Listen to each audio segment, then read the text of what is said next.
Bonjour à tous et bienvenue sur la chaîne Caro Livre. Alors je reprends aujourd'hui les vidéos en espérant que je bafouille pas trop, que je vous dise pas trop de bêtises. Ça fait très longtemps que j'en ai pas fait, j'ai envie de me relancer, on va voir. Donc aujourd'hui je vous accueille dans ma bibliothèque, c'est mon bureau en fait, pour un premier point lecture. Et je vais faire un point lecture qui concerne le Pumpkin Hunting Challenge. Donc vous avez dû voir passer plein d'occurrences, plein de vidéos là-dessus, il y a un groupe Facebook. Je vous laisserai en barre d'infos mon lien vers mon article. Je ne vais pas ici vous présenter ma palle, j'aimerais déjà vous présenter les 3 livres que j'ai lus dans ce challenge. Je remercie Guimauze qui l'a mis en place, parce que franchement moi je me régale. On échange beaucoup sur la plateforme Facebook avec les autres blogueurs, et je trouve ça super de pouvoir échanger autour de la lecture et de nous mettre surtout dans cette ambiance automnale, parce que moi l'été là, j'en ai marre de la chaleur, j'ai envie qu'il y ait j'ai envie de boire du thé, j'ai envie de me pelotonner sous un plaid, j'ai envie qu'il y ait de la pluie, j'ai envie de me promener dans les feuilles mortes, enfin voilà quoi, j'ai envie de tout ça. J'en ai marre de l'été, j'ai envie qu'il y ait l'automne, et donc je trouve que c'est une bonne entrée en matière dans ce mois de septembre, qui est toujours un petit peu dur pour tout le monde, c'est la rentrée. Donc, merci Guimauze pour ce challenge. Je vais vous présenter les 3 livres que j'ai déjà lus dans ce cadre-là. Alors, Premier livre, c'est le tome 4 des Hauts Conteurs de Patrick Maxpert et d'Olivier Perru, qui est édité aux éditions Pocket. C'est Patrick Maxpert que j'ai rencontré aux dernières Imaginales, qui se tenait au mois de mai, qui m'a dédicacé d'ailleurs mon petit exemplaire. Toc, je vous montre. Je ne sais pas si vous allez bien voir à la caméra, c'est peut-être pas génial. Alors, les Hauts Conteurs, qu'est-ce que ça raconte pour ceux qui ne connaissent toujours pas cette saga qui est classée jeunesse, mais moi que je classe pas forcément en jeunesse, parce que je trouve que pour un public jeune, ça peut parfois être un peu violent, un peu dur. Ça raconte quoi? Ça raconte, comme son nom l'indique, l'histoire des Hauts Conteurs. On est au Moyen-Âge. Les Hauts Conteurs, c'est une organisation de conteurs qui vont de village en village, de ville en ville, pour raconter des histoires, parce qu'ils possèdent un don, celui de raconter des histoires, de vous embarquer avec eux dans leurs contes.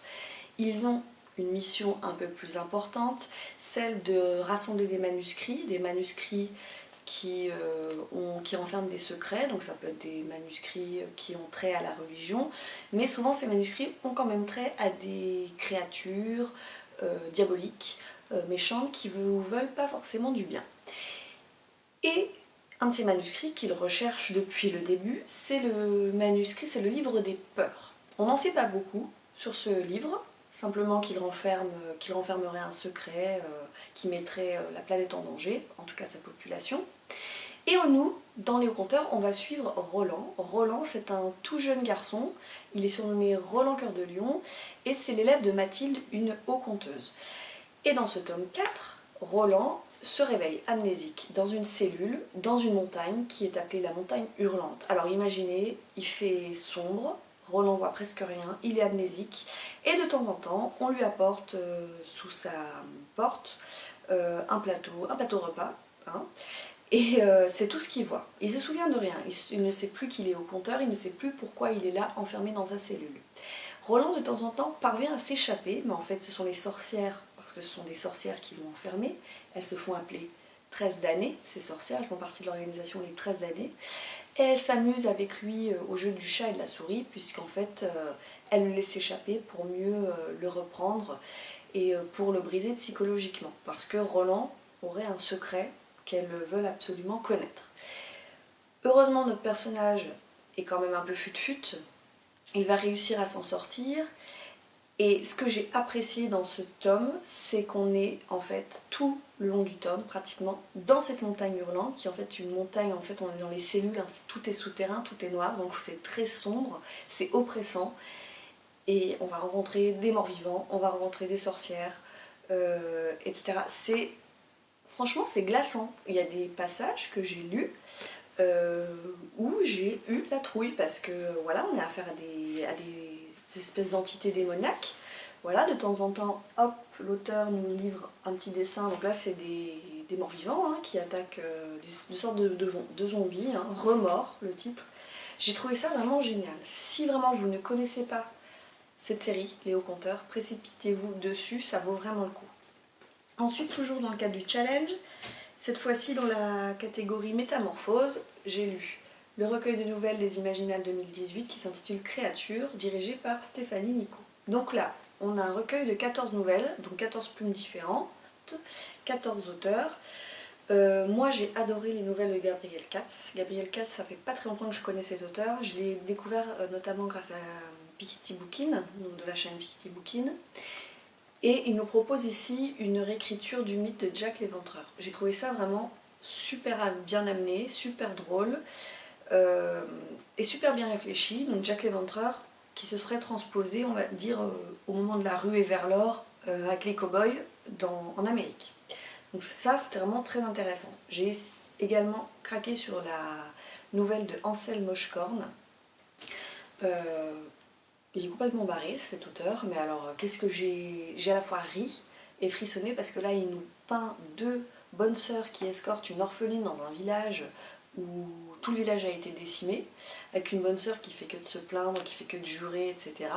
Et on bascule de la farce un peu grossière dans l'horreur la plus complète en une demi-page. C'est super bien écrit, j'ai vraiment adoré cette nouvelle. Alors dedans, vous aviez des nouvelles de Adrien Thomas, Fabien Fernandez, Estelle Faye, Jean-Laurent Del Socorro qui nous offre aussi une magnifique nouvelle. Au tout début, c'est la première qui est très émouvante. Je vous les cite pas tous.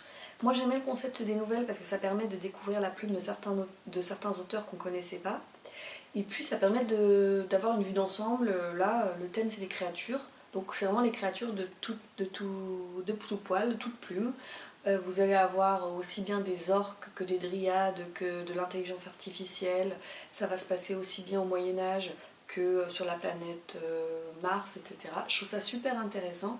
Et c'est vraiment un travail de qualité qui a été fait avec ce bouquin. Voilà, les Imaginales. Et enfin, dernier bouquin que je vous présente dans le cadre du challenge, et qui entre ici dans la catégorie « Vous prendrez bien un verre de True Blood », donc ça veut bien dire ce que ça veut dire.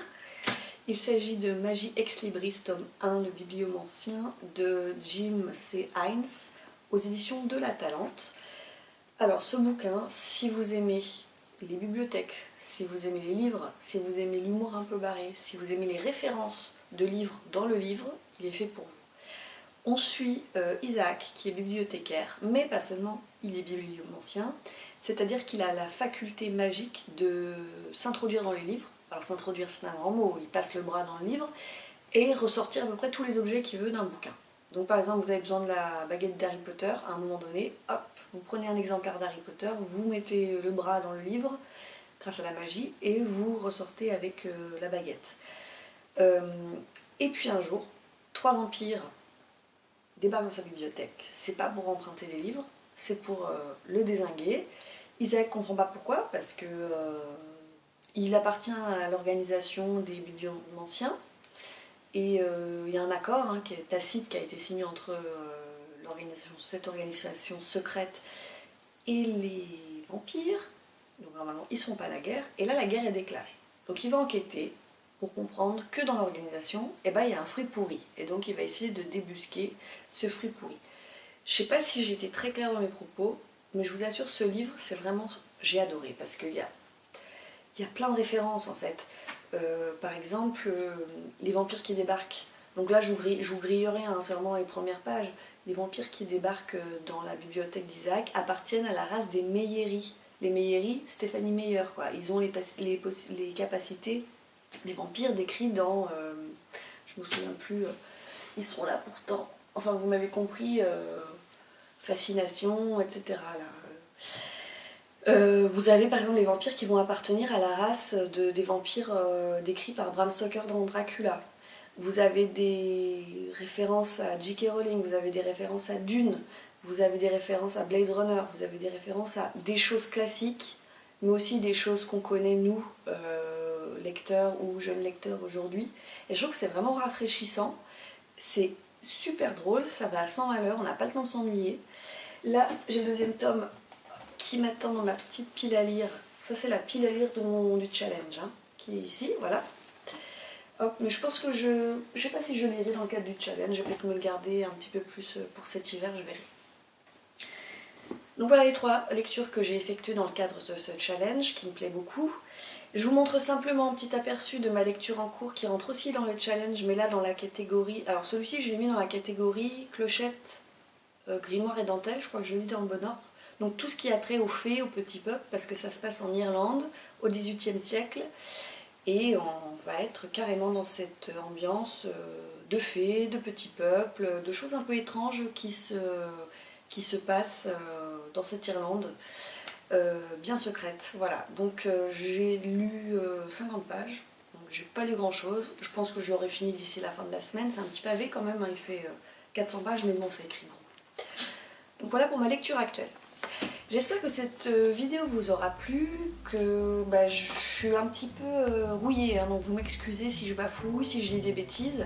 En tout cas, j'espère que vous avez apprécié les livres que je vous ai présentés. Dites-moi dans les commentaires si vous les avez lus, si vous espérez les lire, si je vous ai donné envie de les lire ou alors pas du tout. Je compte sur vous pour laisser des petits pouces en l'air, ça fait toujours plaisir. Et puis moi j'espère être un petit peu plus assidue, de vous faire des vidéos peut-être tous les 15 jours, je pense que ce serait un bon rythme. Et en tout cas je vous remercie d'avoir regardé jusqu'au bout cette vidéo. Je vous embrasse, prenez soin de vous et je vous dis à bientôt. Ciao.